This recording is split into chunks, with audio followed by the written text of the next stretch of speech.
Hi kids, it's your friend Dr. Nightshade. Did you miss me?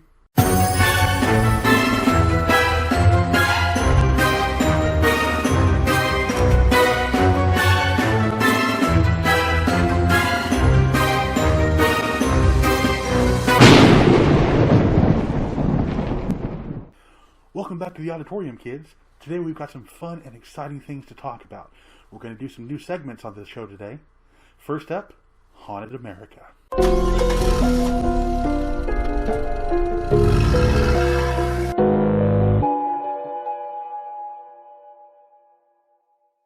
A short drive from Rocky Mountain National Park in Estes Park, Colorado, sits the 140-room Stanley Hotel. Built by Freeland Stanley and opened on July 4th, 1909, the Stanley is considered one of the most haunted hotels in the United States. Guests of the hotel have reported numerous spectral encounters in its halls, among them former chambermaid Elizabeth Wilson, who was once injured in a gas explosion in room 217 back in 1911, though she did survive that incident. Guests have also reported seeing the ghostly figure of Flora Stanley, wife of Freeland, roaming the halls of the hotel at night. The Stanley's most notable guest, however, is not a spirit, but a still very much alive author. He visited the hotel with his wife back in 1974, and while spending the night there, he woke with a start after having a nightmare of his then 3-year-old son being chased and terrified by a menacing fire hose all through the halls of the hotel. Within minutes of waking, though, the author had the idea that would spawn a novel and multiple motion pictures, one of which featured the Stanley Hotel itself standing in for the nightmare hotel it inspired, the Overlook of Stephen King's The Shining. We'd like to take a moment to thank tonight's sponsor, LeVay Lanes. Remember Baphomet Bolorama every Saturday night. Team and Cult nights on Tuesdays and Thursdays. Don't forget, sign up for next month's Black Mass Bowling Tournament hosted by the League of Evil Bowlers. Spaces are limited. That's right, LeVay Lanes, open every night, dark till dawn. Moving on from the hotel's nestled-in mountains to the mountains themselves. For hardcore explorers around the world, the greatest challenge they could accomplish is the Explorer's Grand Slam. This feat includes reaching the North and South Poles and reaching the summits of the highest mountains on each of the 7 traditional continents. Of course, among these 7 summits is the highest mountain in the world, Mount Everest. Climbers will train for years to reach the summit of Everest. Many will not be able to tolerate the extreme conditions of the mountain, and they'll be forced to return to base camp before starting their journey home.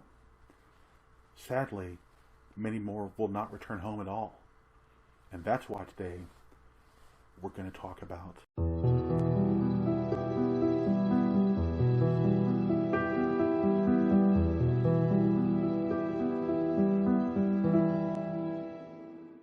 in the 70 years since the first climbers reached the summit of Mount Everest, over 4,000 more have attempted to duplicate the feat.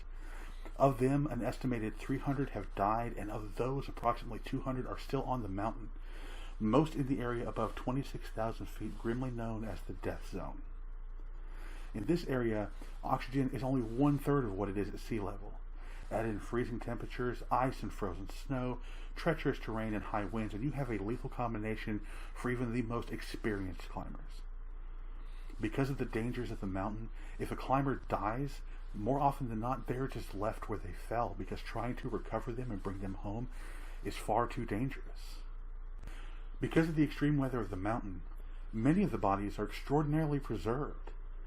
The body of George Mallory, for instance, was discovered almost perfectly preserved in 1999, 75 years after he had disappeared attempting to summit Mount Everest.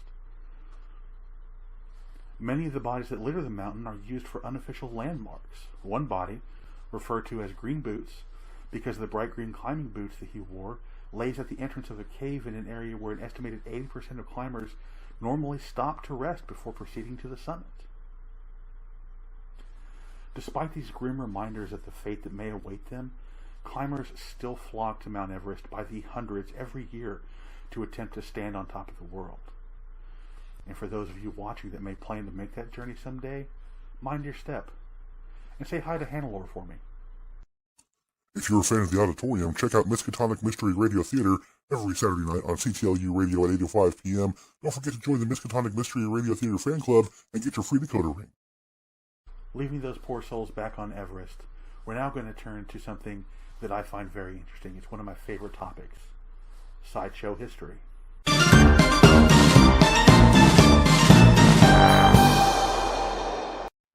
In 1884, legendary showman P.T. Barnum introduced American audiences to the latest member of his greatest show on earth, Jojo the Dog-Faced Man.